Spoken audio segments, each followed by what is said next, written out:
കൊണ്ട് പരിശുദ്ധമായ റമളാൻ നഷ്ടപ്പെട്ടാൽ അത് മോശമായ ഒരാൾക്കല്ലാതെ നഷ്ടപ്പെടൂല. അതുകൊണ്ട് എന്റെ പ്രിയപ്പെട്ടവരോട് പറയുന്നു, അല്ലാഹു തന്ന അവസരമാണ്. കരയണോ, പൊട്ടിക്കരയണോ, ദുആ ചെയ്യണോ, തൗബ ചെയ്യണോ, എല്ലാം അല്ലാഹുവിന്റെ മുമ്പിൽ പറയേണ്ടതുപോലെ പറ. നിന്റെ റബ്ബാരാണെന്നറിയോ? 100 കൊല ചെയ്തവന് പുറത്തു കൊടുത്തവനാ, 100 കൊല ചെയ്തവന് പുറത്തു കൊടുത്തവരാ നിന്റെ അല്ലാഹ്. മക്കളെ ജീവനോടെ കുടിച്ചു മൂടിയ ആ കാട്ടറബികൾക്ക് പുറത്തു കൊടുത്തവനാ അല്ലാഹ്. ഒരു പേടിയും വേണ്ട. ഖുൽ യാ ഇബാദിയല്ലദീന അസ്റഫൂ അലാ അൻഫുസിഹിം ലാ തഖ്നതൂ മിർ റഹ്മത്തില്ലാഹ് ഇന്നല്ലാഹ യഗ്ഫിറു ദുനൂബ ജമീആ. ഈ ആയത്ത് മതിയടോ. പാപം ചെയ്തവന് വേറെ ഒന്നും വേണ്ടടോ. ഈ ആയത്ത് മതി. അല്ല പറഞ്ഞതാണ്. ഈ ആയത്ത് പറഞ്ഞിട്ട് റബ്ബിനോട് പറയണമല്ല,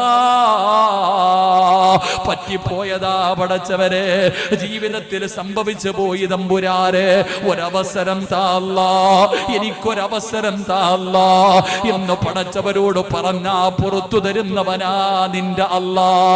പൊറുക്കന്റെ പാപം സയ്യിദി വെറുക്കാതെ പൊറുക്കുന്നവനാരുണ്ട് നീ അല്ലാതെ. ഇഹലോക ആർഭാടങ്ങളെന്നെ വലച്ചതാ, നഫ്സെന്ന ഉന്തി തെള്ളിവിട്ടു ചാദിച്ചതാ,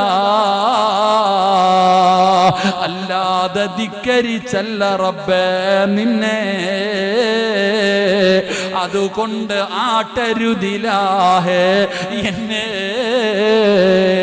അല്ലാഹുവോട് പറയണം, പറ്റിപ്പോയി പടച്ചവരെ, അല്ലാഹുവേ എന്റെ നഫ്സെന്നെ ചതിച്ചു പടച്ചവരെ, സാഹചര്യം കൊണ്ട് ചെയ്തു പോയതാണ് തമ്പുരാരെ. എന്നിട്ട് അല്ലാഹുവോട് മറക്കാതെ പറയേണ്ട ഒരു പോയിന്റ് ഉണ്ട്. അല്ലാഹുവോട് തൗബ ചെയ്യുമ്പോ മറക്കാതെ പറയേണ്ട ഒരു പോയിന്റ് ഉണ്ട്. പറയേണ്ടത് എന്തെന്നറിയോ?